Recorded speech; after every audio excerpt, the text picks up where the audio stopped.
Hey there, comic book fans. I am back from the comic shop again this week. And this week, what do I have? 8 new comics. 7 on my pull list, and 1 I pulled off the shelf. But first, we'll show you my top of the printer museum covers that I've been having out all week. We got a Star Reach Classics by Frank Brunner. Little, I don't know, swashbuckling duck there. Howard the Duck sort of looking thing. And this is I just kind of picked this one randomly. A Wetworks cover by, what's the guy's name? West something? Weisenfeld. I vaguely remember that name from the 90s. But neat little designy cover with figures on it. So I had these 2 out all week, and I'll replace them and put 2 new ones up there. Let's see, we've got an issue of the Comic Shop News. Looks like they're playing around with their cover format here. It's not just one big image on the cover. This is, new owners, so therefore new designers and editorial people. I think this is a 2-man team before. I think it's a 2-man team still, just 2 different guys. So we'll give this a look. Looks like I guess they've been trying new things, settling into the format they like. Pretty cool. Always fun to get that. Let's see. Oh, this first one is the one I picked up off the shelves. My LCS owner pointed out that there was a new Jim Starlin written book, and I also picked, I think it's a $5 book, 1 of 4, and I picked it up, and it wasn't the usual Dark Horse flimsy cover. I was like, you know what? I complain about Dark Horse's covers so much. I'm going to buy one just because it's got a real cover stock cover. Was it Rags Morales? Jim Starlin, Rags Morales, Haley R. Brown, and Michael Heisler. So I picked it up. It looked all right. I think the coloring's a little dark for my taste. But we'll see if this is another Jim Starlin space opera where they're fighting some giant religious... They're always fighting giant religious churches in Jim Starlin books. But we'll give it a read. Then let's see what was on my pull list. We have got Grimm number 9. Which again, I think this is an ongoing. A lot of these Boom books, if they do well in the first 6 issues, become ongoings. So this is the story about a bunch of Grim Reapers who, one of them turned out to be the daughter of Death, and now she has to take over as Death, and all sorts of weird things are happening, and Death died at one point. That's why she's got to take over. So she's got her friend Grim Reapers, like the 80s glam rocker, and I forget who the other ones were. They're all sort of like they fit into genres. But it's by, let's see, written by Stephanie Phillips, illustrated by Flaviano, colored by Rico Renzi, lettered by Tom Napolitano. But I've been enjoying this one. So there we go, issue number 9. Then we've got Frank Frazetta's Dawn Attack. This is the second Frank Frazetta book I've been getting. Been also been getting Death Dealer. I enjoyed that. I don't know how many issues this is. Who is this? Script by Jody Hauser and Eric Campbell. Art by Diego Yapur. Colors by DC Alonso. Flashback art by Juan Samu. Flashback. So I guess they've got some. I think we've got some regular stuff. And then some flashback stuff. So they use 2 different artists on that for the flashback. I think this is the flashback stuff. The other guy must be doing framing. But a story of this woman, Dawn, I think, who's on a quest to find her father, who was the king, who could hopefully solve their problems because they got an army marching on their city, yada, yada, yada, yada, and they got no weapons. There's some Frazetta-ish action. Well, I enjoyed the first couple of issues, so I put it on my pull list. Here's issue 3. And here we go.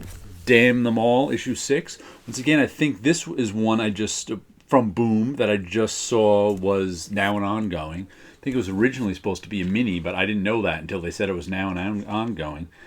Written by Simon Spurrier, illustrated by Charlie Adlard, colored by Sophie Dogson, with assists by Cyan Hannah Cui, lettered by Jim Campbell. I've just enjoyed this one a lot, mostly because, the story's been fine, but the Michael Allred art has been really nice. His storytelling is just top-notch, and it's been colored well, and It's a story. It's a story about a woman who's a magician, and things go wrong with the world, and all of a sudden magic is easy to do, and she's dealing with the consequences of that. Magic used to be hard to do, now it's easy to do, which means a whole bunch of crazy people can do magic, and a whole bunch of criminals can do magic. So it's been a lot of fun, this one. I've enjoyed it. Look here, we get Avengers Facsimile Edition, issue number 9, the first Wonder Man.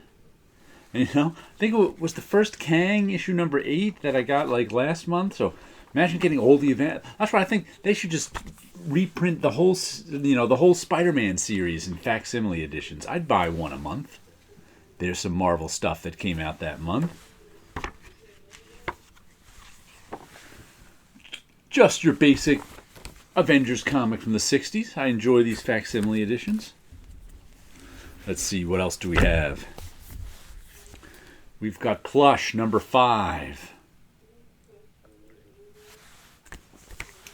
by Wagner, Hilliard, Renzi, and Dukeshire. They do weird comics, man. This one is the plushies, the killer plushies versus the corrupt cops in a small town. There's one of the killer plushies, killer cannibal plushies even. But they're nice to our lead character, whatever his name is, this guy right here, who's in trouble with the local cops, and the plushies helped him out. And now he's caught up with the plushies, and it's a whole ordeal for him. But good comic, been enjoying that one. Issue 5, yeah. I think that's a mini. They usually do minis, that creative team. Monstrous, issue number 44. This one's been good. Our lead character, what's her name? Kippa. It's just here, Mariko. They're the people, but they're caught, and we just found out our lead character is like a woman who's some sort of princess sorceress who's got this monster trapped inside her, one of the old gods, hence the title Monstrous. And they just ended up somehow in this realm that is a prison for old gods.